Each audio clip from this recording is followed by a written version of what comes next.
la crise sanitaire. Aujourd'hui, Israël détient un triste record. Jérusalem recense une moyenne de 20 décès par jour depuis le début du mois de septembre. En effet, cela positionne Israël en 3e place mondiale du nombre de décès par habitant. Hier, le ministère de la Santé a même indiqué que 21 décès supplémentaires avaient été enregistrés que pour la journée de dimanche.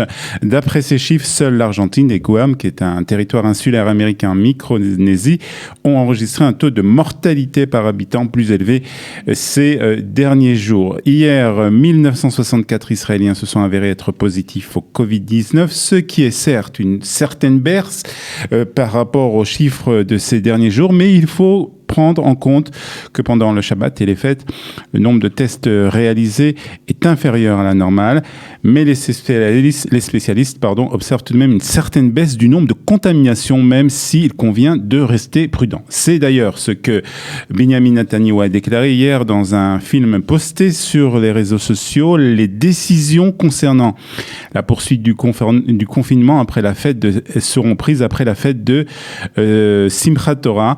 Il veut voir auparavant une certaine stabilisation dans le nombre de cas de contamination. Il a aussi déclaré que le cabinet du Corona débattra aujourd'hui d'une augmentation des amendes pour les personnes qui ne respectent pas les consignes de confinement. Le Premier ministre a aussi parlé d'un test du Corona qui donne des résultats ultra rapides. Israël va être en effet le premier pays au monde à essayer un nouveau test expérimental concernant le coronavirus qui promet de délivrer un diagnostic en 23 minutes. Ces kits ont reçu l'approbation la semaine dernière de la FDA américaine. Ils subiront un examen rapide à l'Institut biologique et puis ils suivront un processus d'approbation au ministère de la Santé. Nous pourrons alors distribuer ces tests immédiats qui nous aideront à rouvrir l'économie et le système éducatif. C'est ce qu'a déclaré hier le ministre de la Défense, Benny Gantz. Nous continuerons à faire tout ce que nous pouvons pour lutter contre la pandémie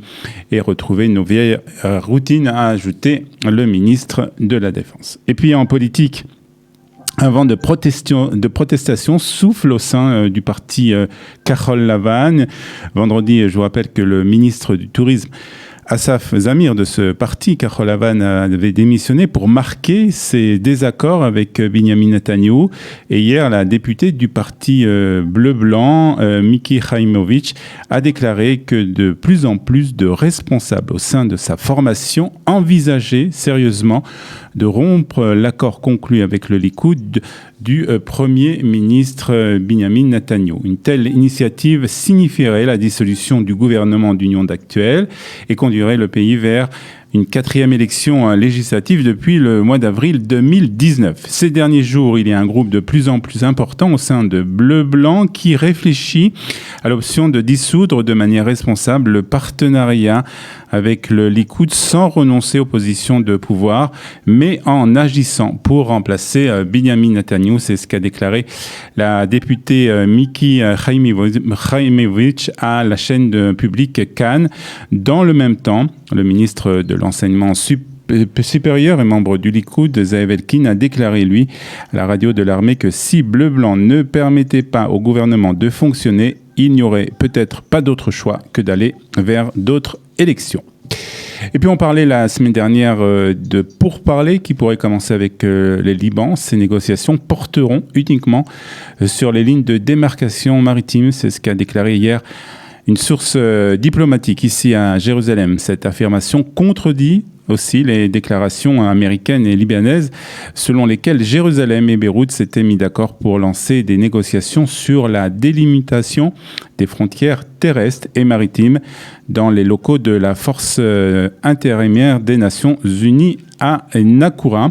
Selon la source citée par le Jerusalem Post, Israël refuse de négocier ses frontières terrestres, bien qu'il n'exclut pas des discussions séparées et menées avec les interlocuteurs différents.